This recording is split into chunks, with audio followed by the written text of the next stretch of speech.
everybody, and welcome back to my channel. And today we're going to be talking about The Good Doctor Series 1 Episode 8 and The Good Doctor Series 1 Episode 9. I thought I'd do this as a combined video because I think both of the topics interlink with each other. So yeah, in episode 8 we see Dr. Murphy coming home from a night shift, and he goes over to his landlord's apartment because he's complaining about his taps have been dripping, and he doesn't like the noise because of being on the spectrum. It irritates him, but he doesn't realise that it's an inappropriate time of night to wake up his landlord, and his landlord responds in quite a negative way, basically telling him to get lost. And he basically says if he knocks on his door again that there'll be trouble, kind of thing. And then we see Dr. Murphy getting up the next morning, and he goes to the local grocery store to get some food for work.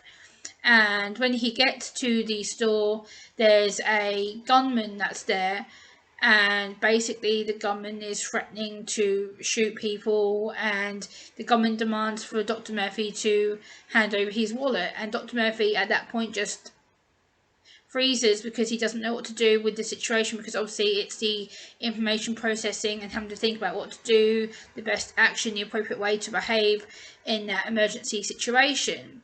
And the problem is with that, when you're autistic, you've got such a lot of sensory processing going on already. So not only was he thinking about his work day and thinking about what food to get, he was trying to think about the best way to react in that situation. Unfortunately, he chose to freeze and basically not pay attention to what the gunman was saying. So the gunman actually shot a woman in the leg, and the woman ended up being took to hospital being treated because they blamed him for not responding by giving the gunman his wallet. But Dr. Murphy saw that it wasn't a good idea to hand over his wallet, so he didn't. And the gunman was like, "Give me your wallet, give me your wallet, give me your wallet, dude." And he just like went into a total shutdown, meltdown, if you like to call it that. And basically he wasn't able to process his thoughts on time. He wasn't able to let people know what he was thinking and feeling at that specific time, because obviously it is a stressful environment to be in if you're basically doing that to self-deflect yourself. And then he gets to work and he tells his colleagues what had kind of happened with regards to the store environment. And then the doctors decide to assess him as a medical liability, which I think is a bit unfair considering they know that he's on the spectrum.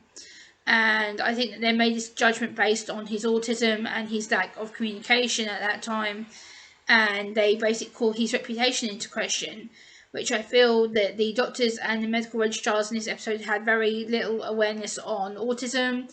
They're very focused on their own self-determination of what autism is, or what they thought autism was at that specific moment in time.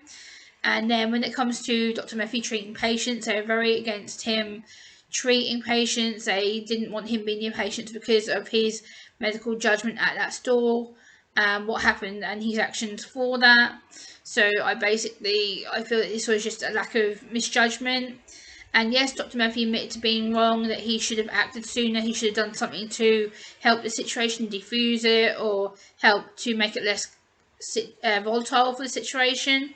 But at the same point, you see at the end of that episode, episode 8, you see him being hugged by a fellow doctor, and hug is deep pressure for us. So the more deep pressure you give someone with autism who's going through a stressful situation, the more likely you are to get a response out of us, and to get us to calm down from the sensory overload and the sensory processing that we've been going through at that moment in time. So on to episode 9.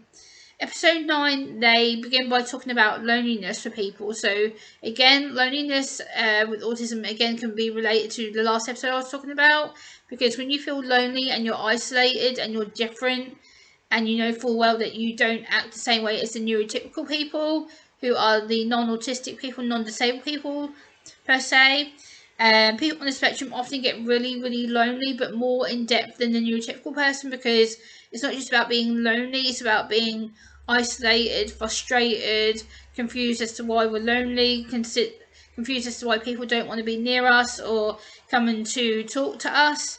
So again, it can be very confusing, and trying to read people's body language in a medical environment, you rely on reading people's body language quite a lot, because obviously you're around medical doctors, medical registrars, resident doctors, senior doctors who you work with as part of your work day-to-day shift. So with people with autism, you need to be very concise, very straightforward, very to the point, because otherwise we get too much of information and we get overloaded with what's being said and what's around us in the background. So you have to be very careful with what you're saying to us.